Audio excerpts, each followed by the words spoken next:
Now what makes this very interesting is that about 10 years ago, in the fields of England, these things called crop circles started showing up. And at first they were very simple. They were just circles. And then as time went along, they got more and more elaborate. They began to look like, they called them pictograms, almost like hieroglyphics or something. And they kept getting more and more and more sophisticated. Well, eventually, one appeared down here, and I apologize for this being as washed out as it is, but does that look anything like that?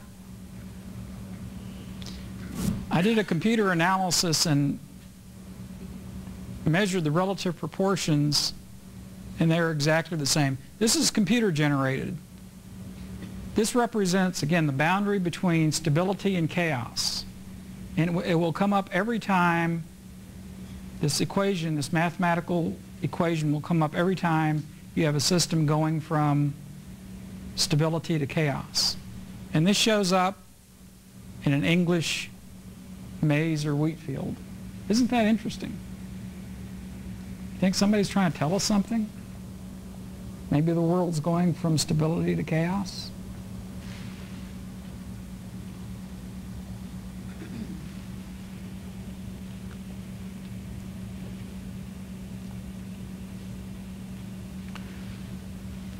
The next thing I'd like to address, next area I'd like to address, because we now have sort of a foundation to work with.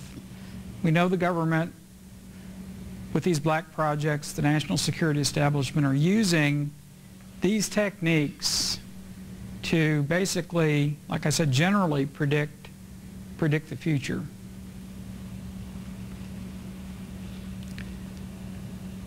Now, most of this is being developed at our national laboratories.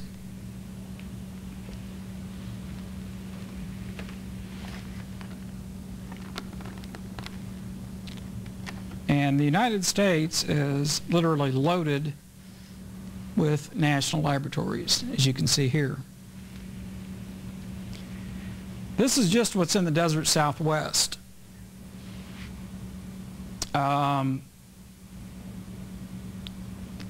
I'll go through the legend here. The circles are actual subterranean bases, which means these are the underground facilities.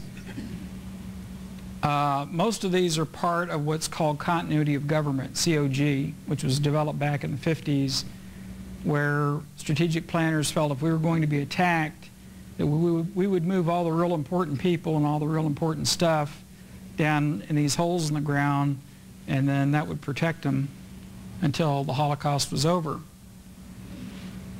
And then they began to link these up through these shuttles, these tubes, and nobody knows exactly how they work.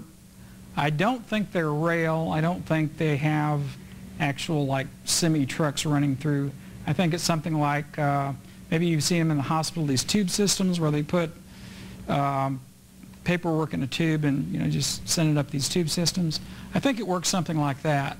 And basically they can transfer in a matter of hours at very high speeds material and information that they need between all of these areas.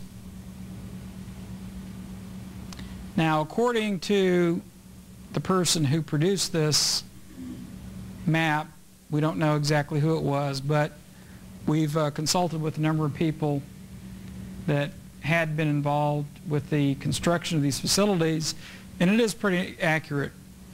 Another interesting thing, too, is I noticed right away that most of these facilities cluster in the northern central part of Mexico, New Mexico, especially around, there's a lot around the town of Taos. Now recently there's been a phenomenon known as the Taos hum that has literally driven people out of their minds. They hear an incessant buzzing noise in their head like a bee.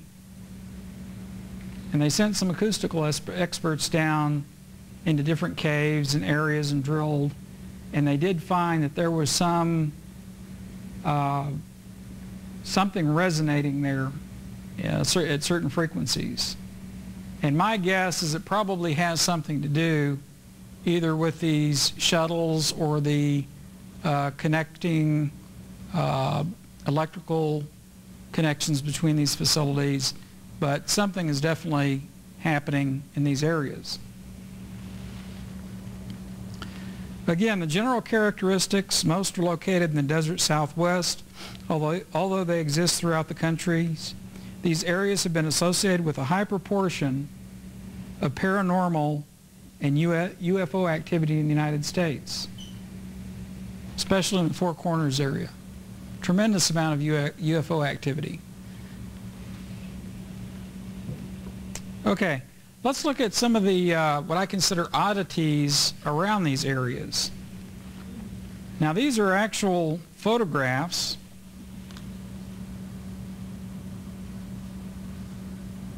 of some things you'll see if you visit the desert Southwest.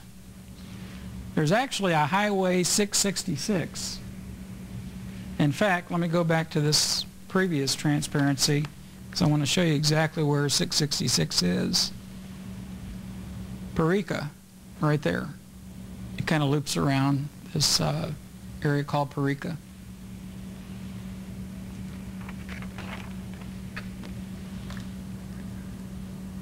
But many people have called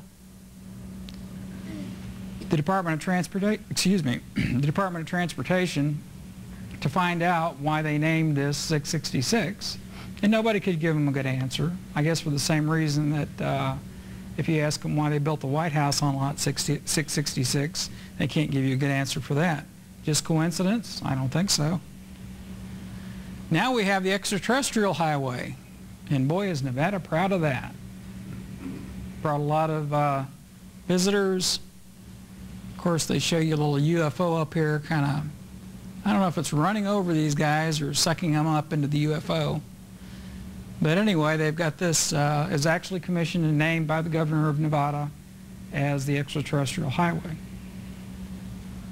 And this was a billboard of a cow being taken up into a UFO, and possibly many of you have heard about the cattle mutilation phenomenon.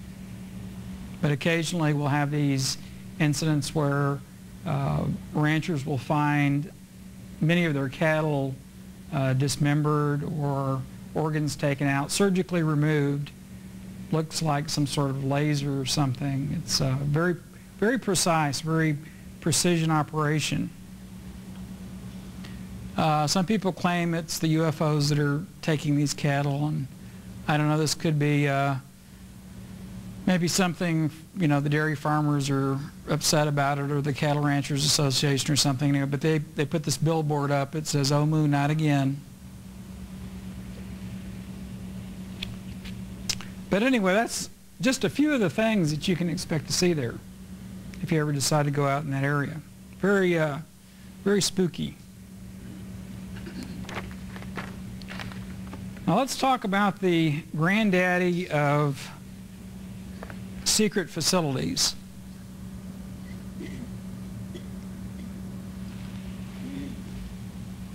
This is known as Area 51, or Groom Lake, or Dreamland. For many, many years, the United States government denied that this place existed at all. They just would not admit that it existed. There was no, even on topographical maps, on U.S. Geological Survey maps, this area did not show up. But many people knew it was there because, you know, obviously they worked there. Most of it's kind of strange because what they do is most of the scientists that work here live in Las Vegas, and they fly them in every day, about 1,000 of them, and they fly them out every night. They don't stay there. But you can't really see too much from the surface.